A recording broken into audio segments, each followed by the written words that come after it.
Welcome sa Tagalog Horoscope, ang iyong gabay sa pang-araw-araw na buhay.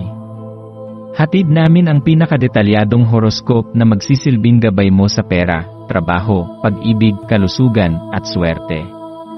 Naway magtagumpay sa buhay ang lahat ng ating tagapakinig at subscribers sa buong mundo.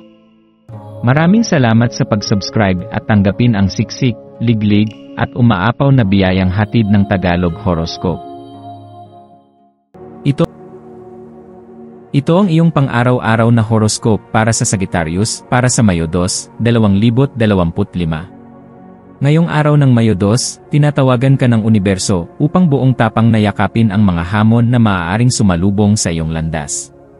Bilang isang Sagittarius, taglay mo ang likas na lakas ng loob at matatag na diwa na hindi basta-basta sumusuko sa anumang pagsubok.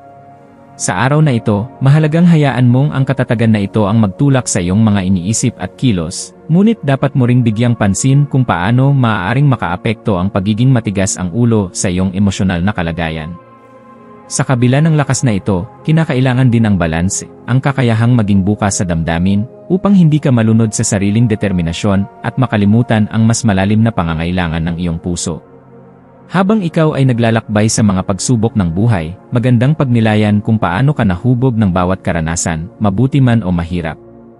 Sa bawat hamon na nalampasan mo, naging bahagi ito ng malawak at makulay mong personal na tapestry, isang kwento ng katatagan, tapang, at pag-unlad. Ang bawat pagkakamali, bawat tagumpay, at bawat aral ay nagsilbing sinulid na bumuo ng pagkatao mo ngayon. Kaya sa bawat bagong hamon na iyong haharapin, tanggapin ito hindi bilang isang hadlang kundi bilang panibagong pagkakataon upang maging higit pa sa kung sino ka ngayon.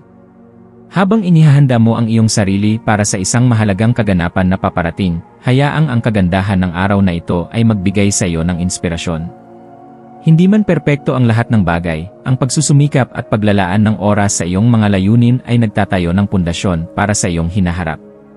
Sa bawat hakbang ng iyong paghahanda, alalahanin mo na ang bawat pagod at hirap ay hindi nasasayang, ito ay bahagi ng iyong paglalakbay tungo sa mas mataas na antas ng iyong pagkatao. Mahalaga ring alalahanin na ang tagumpay ay hindi lamang nasusukat sa resulta, kundi pati na rin sa dedikasyon at pagmamahal na inilaan mo sa proseso. Ngayong araw, ang mga emosyon ay maaaring maging mas matindi kaysa sa karaniwan, na para bang ang bawat maliit na bagay ay may kakayahang magdala ng labis na kalungkutan o kasiyahan. Maging mapagmatsyag sa iyong mga reaksyon, at sikaping huwag hayaang lamunin ka ng labis na damdamin.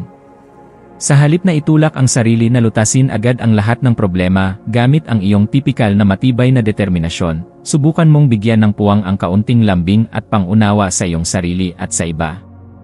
Hindi sa lahat ng oras kailangan mong maging matatag na parang isang matibay na pader, minsan, ang pagiging malambot at mapagbigay sa sarili ang susi sa tunay na lakas. Sa pag-usad ng iyong araw, gamitin mo ang karunungan ng iyong mapangahas na espiritu bilang gabay. Ang iyong likas na kagustuhang tuklasin ang mundo at matuto mula sa bawat karanasan ay magsisilbing ilaw sa iyong landas. Yakapin mo ang kapangyarihan ng intensyon, ang kakayahang magtakda ng malinaw na layunin at ang pagninilay kung paano ito makakamit ng may kababaang loob at determinasyon. Sa araw na ito, alalahanin na ang bawat sandali ay puno ng mahika, at ang bawat hakbang mo sa landas ng buhay ay isang pagsasayaw kasama ang mga bituin. Pahalagahan ang bawat alaala, bawat ngiti, bawat aral na dumadaan sa iyong mga palad, sapagkat lahat ng ito ay bahagi ng mas malawak na kabuuan ng iyong kwento. Ang maswerteng kulay mo ngayon ay bughaw, isang kulay na sumisimbolo ng katahimikan, katapatan, at malalim na pagninilay. Suotin o dalhin mo ang kulay na ito upang palakasin ang iyong koneksyon sa iyong mga layunin at emosyon.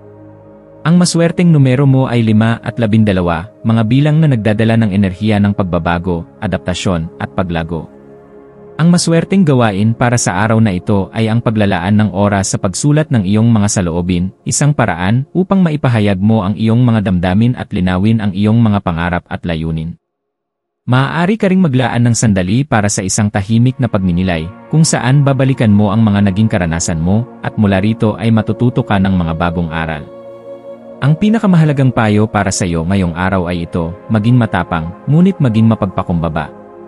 Sa bawat hamon na darating, gamitin ang iyong karunungan hindi lamang upang mapagtagumpayan ito, kundi upang maintindihan din ang mas malalim na kahulugan nito sa iyong paglalakbay.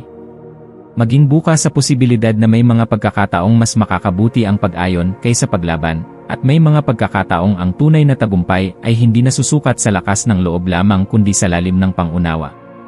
Yakapin mo ang kabuuan ng iyong karanasan ngayon, ang saya, ang lungkot, ang pag-asa, at ang pangarap, sapagkat sa pagsasama-sama ng lahat ng ito, tunay kang mabubuo. Sa pagtatapos ng araw na ito ng Mayo 2, dalhin mo sa iyong puso ang mga aral na iyong natutunan. Alalahanin mo na ang bawat hamon ay bahagi ng iyong paghubog, at ang bawat paglalakbay ay may dalang bagong pag-asa. Hindi mo kailangang laging maging matatag ng nag-iisa, may lakas sa paghingi ng tulong, may katapangan sa pag-amin ng sariling kahinaan. Habang tinatahak mo ang mga landas ng iyong kapalaran, maging inspirasyon mo ang kagandahan ng bawat araw, at panatilihin mo ang apoy ng iyong pag-asa. Patuloy kang sumulong ng may tapang at pagmamahal sa sarili, sapagkat ang universo ay laging nariyan upang gabayan ka.